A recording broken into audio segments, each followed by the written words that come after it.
दूसरी स्त्रियों के प्रति मन आकर्षित होता है। नहीं मन को होना चाहिए। समझाना, नहीं, किसका समझाते प्रश्न है? समझाते थक गया। हाँ, नहीं, बिल्कुल नहीं होना चाहिए बच्चा। खास बात समझो तुम, देखो अब खास बात ये है कि ये चमड़ी का खेल है। यहाँ मलाशय, मूत्राशय है। कुछ खास बात, कहीं सोने के नहीं लगे हैं अंग, कहीं हीरा जवाहरात के अंग नहीं बने, सब मांस के बने और सब मलमूत्र के द्वार हैं। केवल वो बुद्धि मलिन हो चुकी है, इसलिए आकर्षण है। तो उस आकर्षण को मिटाने के लिए हमारे शास्त्र ने पाणी ग्रहण संस्कार ब्याह का कि आप सीमित होकर करोगे तो एक दिन आपको अपने आप वैराग्य हो जाएगा। सच्ची मानना, आप एक पत्नी में आसक्त हो जाइए, कुछ दिनों के बाद आपको घृणा होने लगेगी। यार क्या है इसमें, आने लगे, क्योंकि इसमें सुख लगे। तभी देखा है हमने, गांव में देखा है, थोड़े थोड़े संतान हो गए, दरवाजे के बाहर चारपाई में लेटने लगे, अपने आप संयम में आने लगे। धर्म, अगर आप दूसरी माताओं बहनों की तरफ देखोगे तो ये लिख लो हमारी बात, तुम्हारी कामाशक्ति बढ़ती जाएगी और तुम्हें ऐसा विश्वास होगा कि इसमें सुख है, और वो ऐसी जगह फंसाएगा कि तुम्हारी फिर जो हालत होगी ना अंदर से ना बाहर से तुम झेल नहीं पाओगे। पक्की बात है, पक्की बात। जब बिगड़ जाएगा ना आचरण तुम्हारा, तो फिर ना अंदर सुधर पाओगे ना बाहर तुम रह पाओगे। जो पराई स्त्री पर नजर डालते कितने दिन छुपोगे? एक दिन जब चौड़े पे आओगे तो कोई ना कोई है ना उस स्त्री का, भाई होगा, पिता होगा, पति होगा, कोई ना कोई तो है संरक्षा में। और कोई नहीं है तो काल है, काल तुम्हें ऐसी जगह फंसा के नष्ट करे, होश उड़ जाए। व्यभिचारी की कभी भी सुख शांति सदगति नहीं होती। अगर ब्याह हुआ है तो अपनी पत्नी में ही भगवत भाव करके कि प्रभु इसी रूप में आए, हमारे अंदर चाह थी भाई कोई साथी मिले तो इसी रूप में आए हैं बस, और शांत।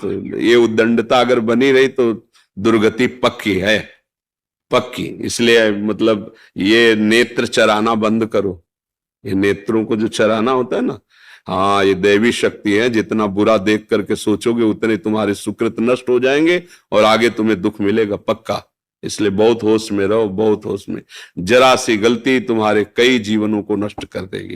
देखो एक बीच में हमें किसी ने बताया था कि वहां कोई स्कूटी से लड़की जा रही थी, उसकी स्कूटी खराब हुई और चार लोग ट्रक वाले ऐसे खड़े थे, जो काम दुकान जानते हैं, ले गए और गंदा आचरण करके तेल डाल के उसे जला के मार दिया। दूसरे दिन पता चला कि सुबह उनको वहीं गोली मार दी थी, वहीं मार दी गई थी। शायद हैदराबाद की तरफ ऐसे कहीं किसी ने देखा। परिणाम देखो ना, देखो ना, ये इतना ही थोड़ी परिणाम है, ये तो यहाँ का हुआ व्यवस्था। आगे जो व्यवस्था होगी वो इतनी बुरी व्यवस्था है नरक में कि वहां कोई किसी की सुनता नहीं, वहां कोई सिफारिश नहीं, वहां मरना नहीं। वहां अगर कोल्हू में पेरे जा रहे हो तो पूरे चैतन्य एकदम बेहोश नहीं, बार बार।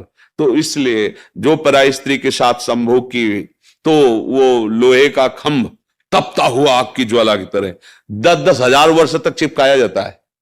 जलते रहो, मरना है नहीं। ऐसा अगर स्त्री कोई पराये पुरुष के साथ ऐसा, बहुत होश में, ये मिथ्या नहीं है। जैसे अभी आपको लगता है क्या कानून है यार, जो कर फंस जाओ जरा सा, तुम्हारे ऊपर केवल कानून में जाके रिपोर्ट हो जाए कि आप छेड़ रहे थे, आप ऐसा कर, फिर देखो क्या होता है।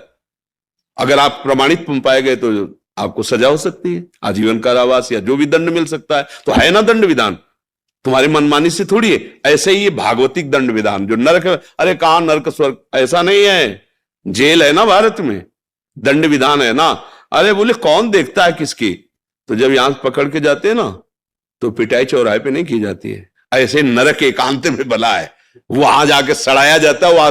वहां सीसीटीवी से थोड़ी सबको भेजा जाता है कि देखो ये नरक का दंड मिल रहा है। ये शास्त्रीय विधान भैया, बहुत सबसे ज्यादा खतरनाक ये अपराध गिरा देता है। क्योंकि मनुष्य शरीर में स्त्री शरीर की तरफ या भोगों की तरफ आकर्षण और शासन न रह पाने के कारण आज तो मनोरंजन समझा जाता है। शास्त्रीय मर्यादाएं, धर्म